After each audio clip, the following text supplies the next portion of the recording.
Well, welcome back from Battle to Business with your host, Dean Van Dyke. And today I'm truly honored to have Paul Zolman, international best-selling author of The Role of Love. But the true author, as Paul says, of Love is God. Welcome, Paul. Thank you, Dean. Pleasure to be with you today. Great to have you. Great to have you. Looking forward to this. Yeah, let's jump into it. So in 60 seconds or less, just tell us who Paul is. Paul has been in the financial industry most of his life, was in the military Army Reserve for 6 years, and currently I'm helping people learn how to love a lot better, improving their loving skills. Well, based on a lot of events that are happening in the world today, we could all use those skills. I agree. There's a lot going on. There is. So tell me about your Army Reserve. I know my listeners love to hear about veterans and the work they did. So tell us about that experience that you had in the Army Reserve. I went in the Army Reserve when I'm called a Cold War vet. So there were no wars going on around the world, at least that the United States was involved with. And in that capacity, I was a chaplain's assistant for 4.5 years. Really a pretty cushy job in comparison with a lot of the other jobs. And so I felt a little guilty toward the end. And for the last 1.5 years, became a cook. And that I really worked. If anybody's out there listening that's been a cook, I worked really hard the last 1.5 years. That you did. 2 squares a day, typically, with well, we usually got MREs for lunch. We didn't usually get the hot chow for lunch, but that's awesome. So chaplain's assistant, though, I mean, being a chaplain and an assistant can, that can be a challenging but very rewarding as well. It was very challenging. It's interesting. At one annual training, we went to Korea, and just the 2 weeks in Korea. And at that time, all the soldiers, they're all looking and can find those not so good activities. And so my job as chaplain's assistant was to scout around town and look for activities that would be a whole lot more suitable to the soldiers. Most of our soldiers in our unit were businessmen already, or they had some sort of business ties. And so I thought maybe the Chamber of Commerce might be a great place for these soldiers to go. I was fluent in Japanese, and an American speaking Japanese in Korea, it was just an oddity of it in and of itself. But that fluency in Japanese I'd learned 6 years earlier, and I had to brush up a little bit before I went there. But I'd find people that were over 50 years old because Japan occupied Korea during World War II. Mm-hmm. And during that time, they forced the kids to learn Japanese. Oh. And so those that were forced to learn Japanese still knew Japanese.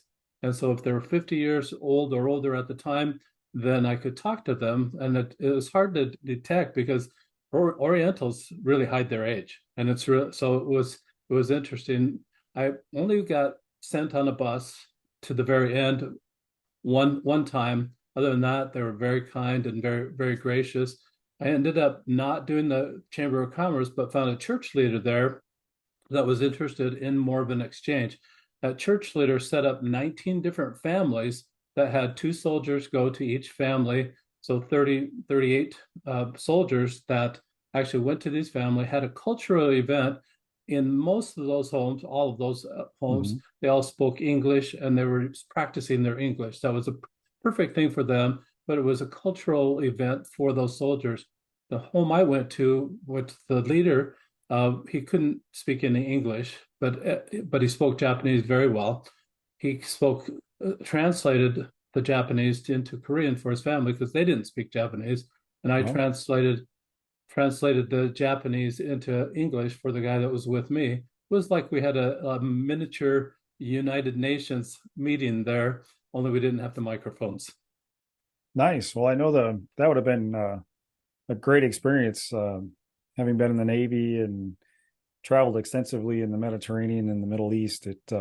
Having that kind of a cultural exchange would have been a pleasant experience based on some of the other experiences that were available to us. But well, let's jump into, as the intro, we talked about love and And one of the things you talk about on your website is the five love languages. I'm Hmm. familiar with what they are. Would you give us just help us understand what they are and Sure. what's the purpose behind those? So the five love languages were developed, or the theory came out in a book format in 1992 by a Dr. Gary Chapman. He was a pastor himself, and obviously I have an interest in being Christian, and I am Christian.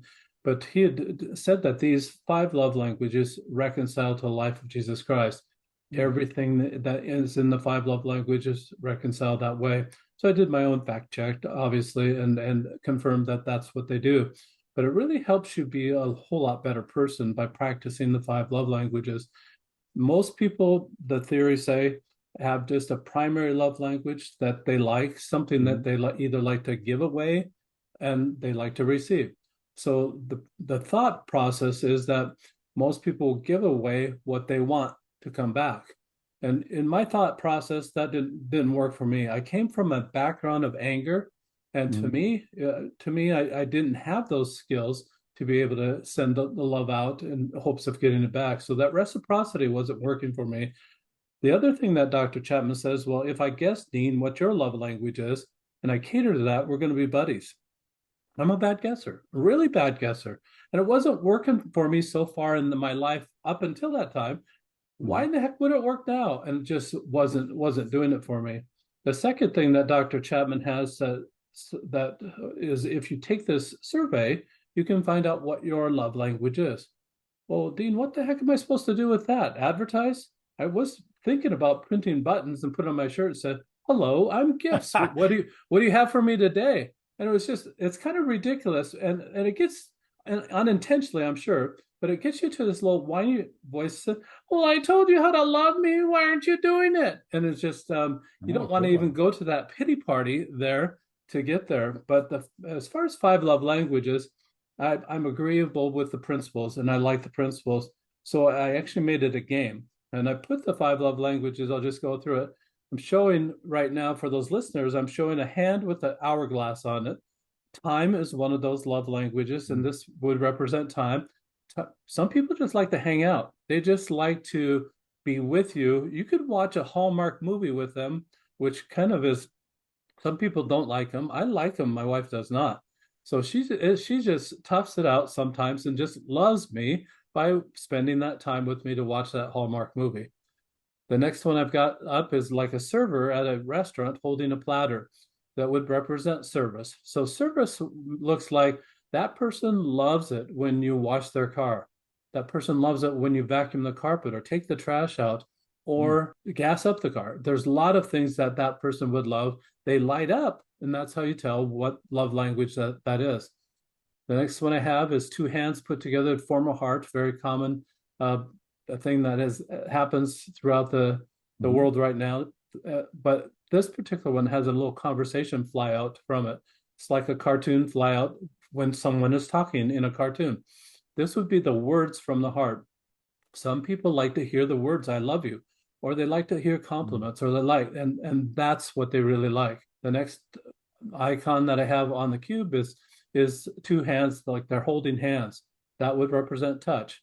Some people like the high fives, the fist bumps, the chest bumps for the football people out there, or a fancy handshake, maybe a 20-step handshake that just shows that they've got a relationship and it's just something special between the two of Mhm. them.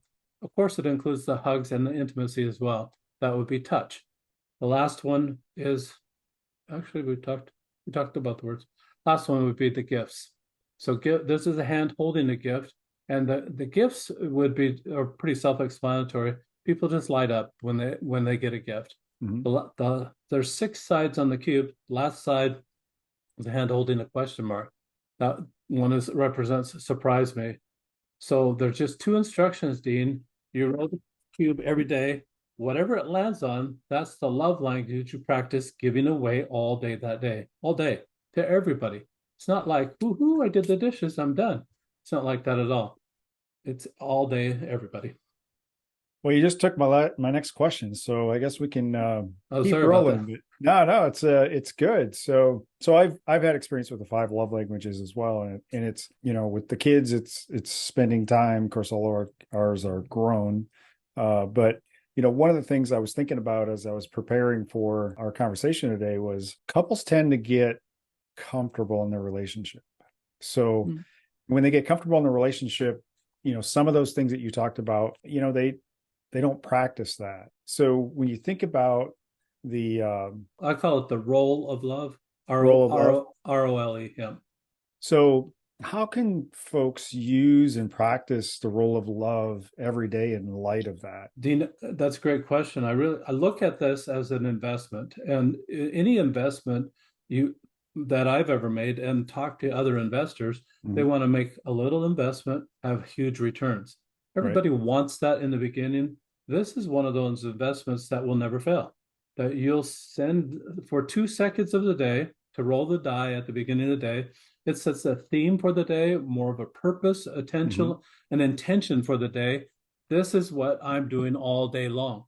And with that declaration comes the actions. When you find somebody while you're practicing that particular genre of love, when you find somebody that lights up, no longer do you have to say, can we pause this relationship for just a minute?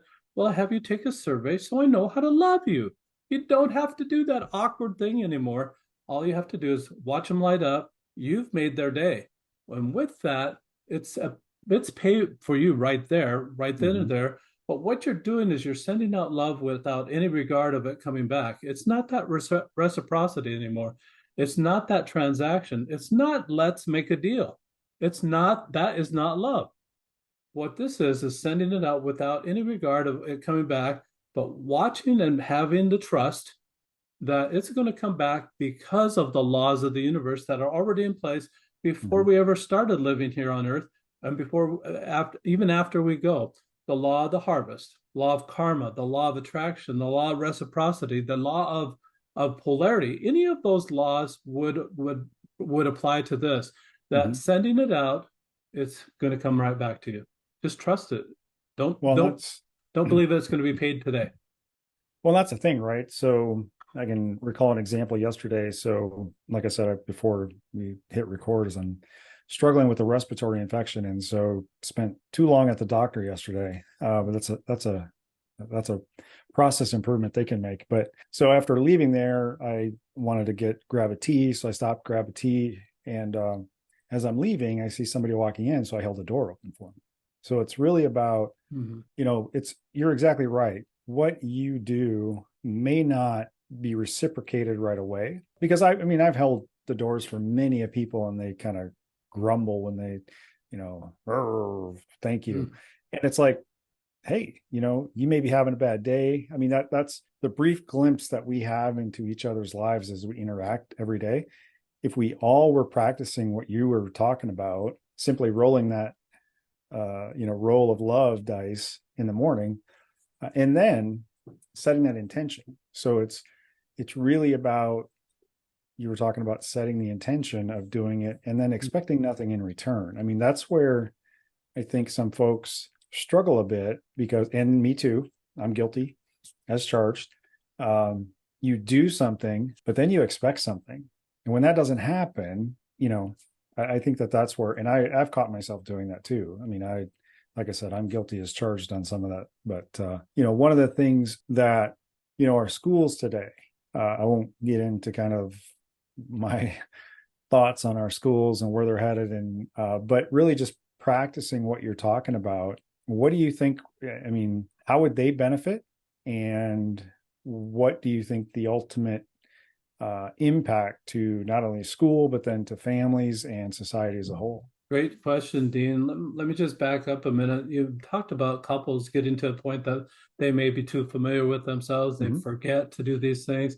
This really is, the variety is kind of built in here. That as you're rolling the die, you may not be sending them that particular love language. Thankfully, I created a way that you don't have to eat tacos every day the rest of your life, Dean.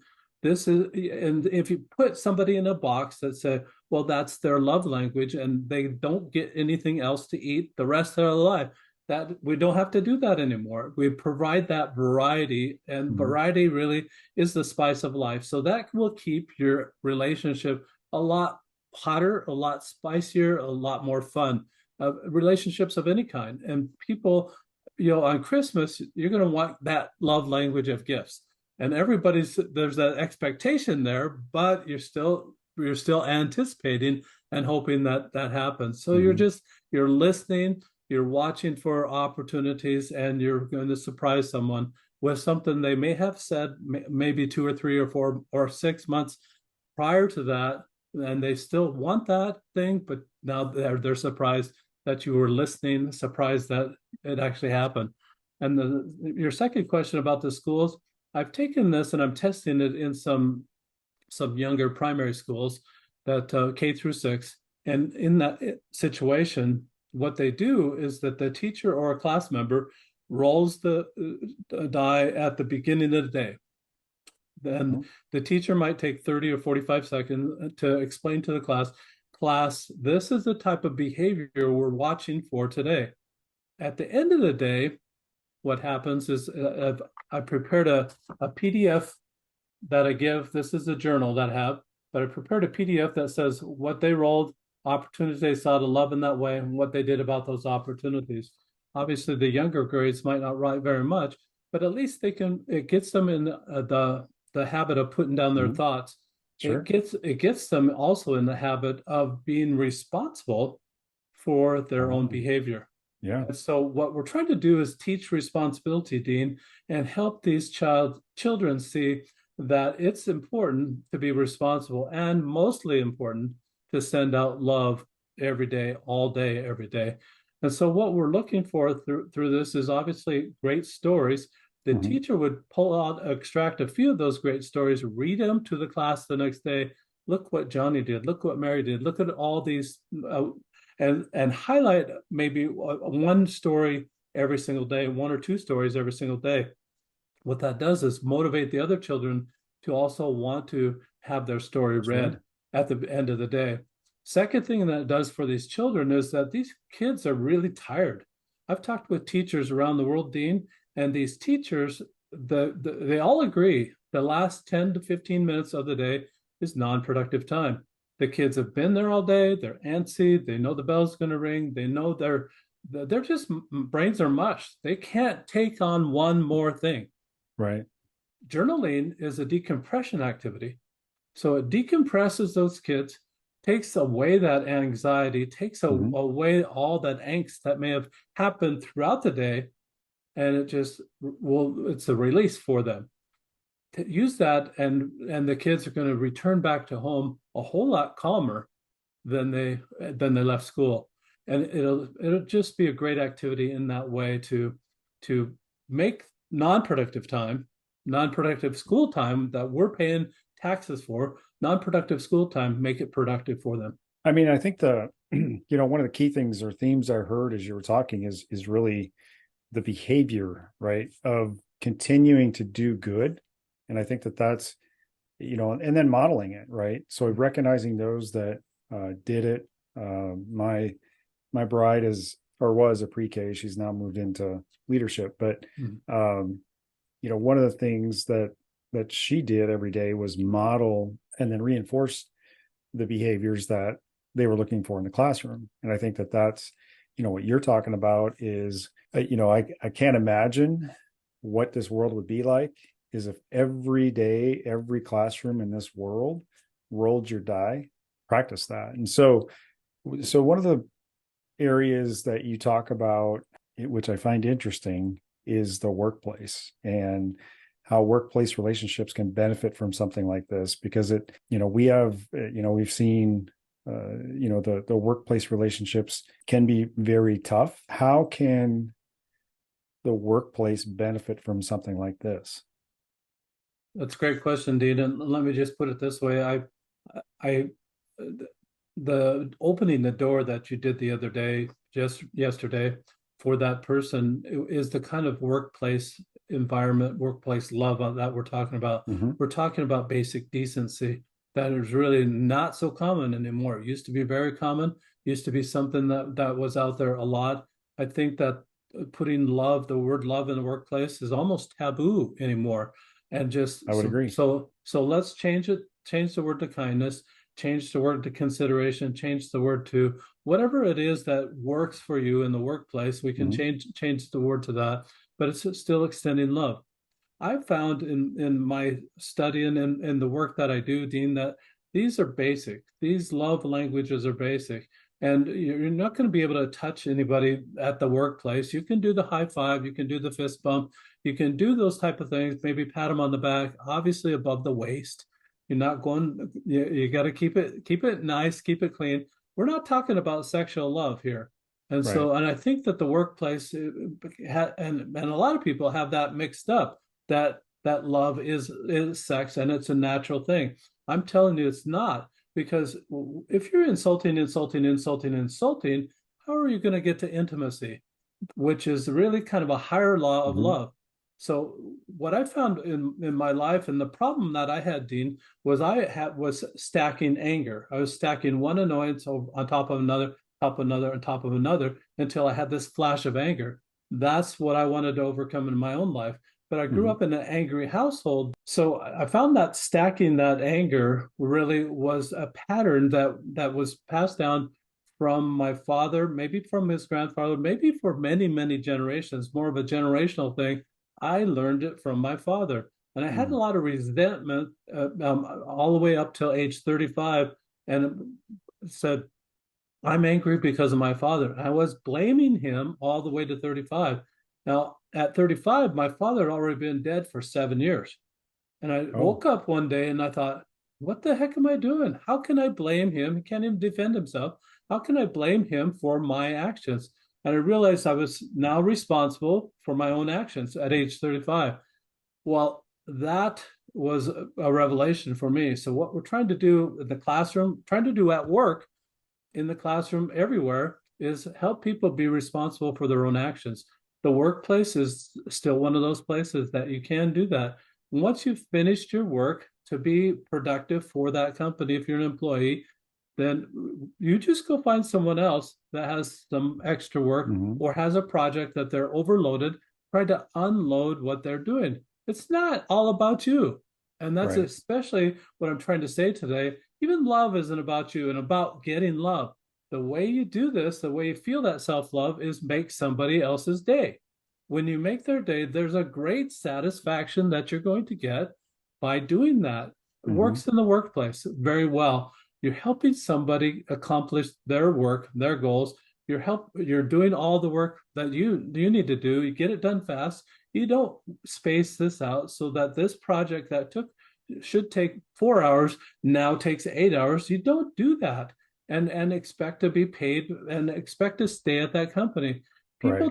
People don't quit companies, they quit people. And from a leadership standpoint, and in the workplace, what you're looking for is to make sure that you're making your employees' day. You're making them happy. You're making them. You're helping them have just the very best day possible. From a employee standpoint, what you're doing is making sure your fellow employees are also taken care of, and that Hmm. you're doing what the leader asks you to do, that you're making their day as well. And so it works from top down or bottom up, any way. It also works for customer service. When you're making that customer feel very satisfied and loved, you can probably detect, even over the phone or an email, you can detect what their language is and be able to detect what their love language might Hmm. be. When you light that customer up, they're coming back for more. So that guy made my day. Where is John today? I want to talk to John. And they're going to request that employee. They're going to True. they're going to ask for that same person that helped them so well the previous day.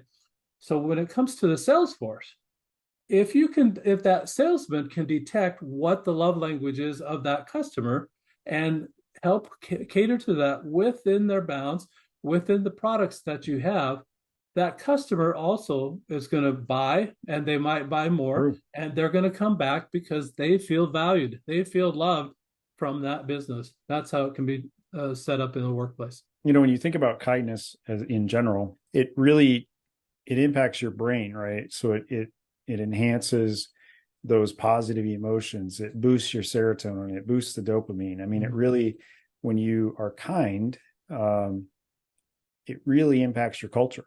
You have a thriving culture. I mean, I know, we have a lot of tech companies out here, and they were laying off and continue to lay people off. So, and I've been at one of those companies when they did their very first round of layoffs, and I tell you, the anxiety that creates, the low morale, and just the kindness that can combat that. We just need more of it.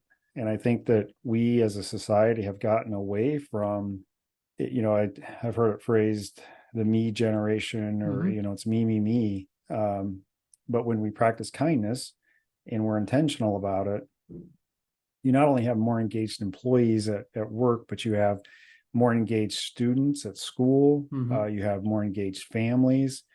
It's so good to, and don't get me wrong, I there are some days when I'm driving, I'm probably not the kindest person.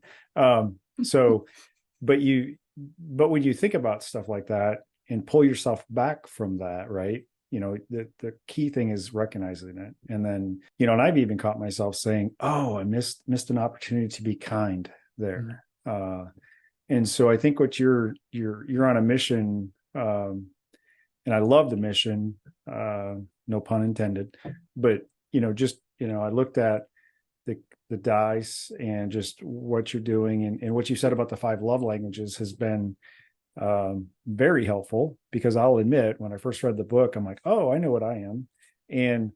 But then trying to practice that every day is like, it's tough. I mean, and what you're doing with the dice is really, you're setting an intention for the day. I use meditation, use, the Bible more on my phone than the actual Bible, but I guess that is a Bible. What am I saying? Sure.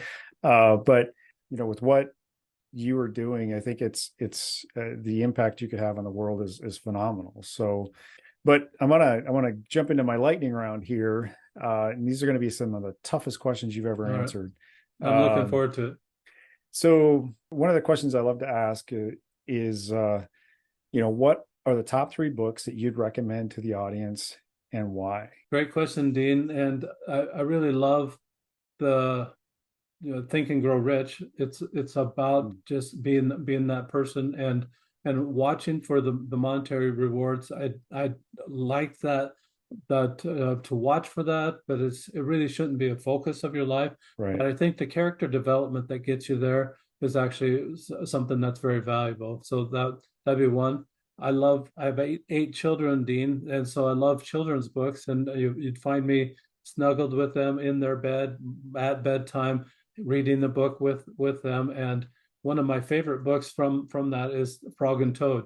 And Frog and Toad trilogy, or there's just a lot of different stories. They really kind of have an adult theme, but they put it in children's words. And one of my favorite is called The List. And so Frog's making a list of the things to do today, very applicable to business. Everybody makes their to-do list. This is what I'm going to do today. And he's starting walking, and one of the things was to go to Toad's house, go visit his friend. And as he's walking, a big gust of wind comes up, blows the list out of his hand, and he starts crying and wailing because he can't catch the list. Sure. Now, because he doesn't have the list, he can't do anything. And it's just it's one of those just fun situations where, sometimes we have this list and we lose our list, or we lose our focus on what we're doing that day, and we just sit down and cry and just can't do anything theoretically. I mean, it's just a fun book. And obviously the Bible would be in that top 3. Reading the scriptures, I think, is really important. It will ground you to really who you are and who you can be, and who you're not. I mean, it'll tell you all that. It'll help refine you in so many different ways. So those would be probably the top 3. Well, I appreciate that. Great books. So where can my audience go to find out more about Paul and the amazing work that you are doing? Thank you, Dean. They can go to rolloflove.com, ROLE of love. And I kind of did a play on words. ROLL is something you do outside of you. You roll the Mhm. die, you roll the cube outside of you. ROLE is what the change inside that you're looking for when that happens. And one of those changes we didn't talk about that was for me is I found myself looking at people thinking, what's wrong with that person? Why are they doing that? And I realized that most people are intrinsically good. Maybe Mhm. 10 to 20% they might have weaknesses or faults, but 80 to 90% I was missing it. And I wasn't focused on the 80 to 90% good of that person. I was focused on 10 to 20% faults of that person. I think we have a society like that. The media trains us to do that. And Mhm. this really will help you focus on that other good. And instead of saying what's wrong with that person, now the mindset is what's right with that person, what can I love about that person, and you'll find all that. I've got on that website, I've got a book that kind of highlights a lot about that, and the journal, so you can get the die, the journal, and the book in a bundle package that I have. It's about 20% off the normal price, so $29.99, a whole lot less than this one therapy session. So Oh, that's awesome. That is awesome. Well, I love to give my guests the final word, so I'm going to give you the final word, Paul, and you can take us home. So we talked a little bit about that, a little sugar makes the medicine go down. That's a song that actually came from The Sound of Music. So let's tap back into The Sound of Music a little bit more. There's also a song where Rolf is down on the ground and the Von Trapp sister is on the second, or the Von Trapp girl is on the second floor, uh, and he's singing to her. One of the songs that he sings is puts it this way: it says, "Love in the heart wasn't put there to stay. Love isn't love till it's given away." Wow, profound, profound. Well, thank you so much, Paul, for joining us today, and I wish you the best. Thank you, Dean. It's been a pleasure to be with you.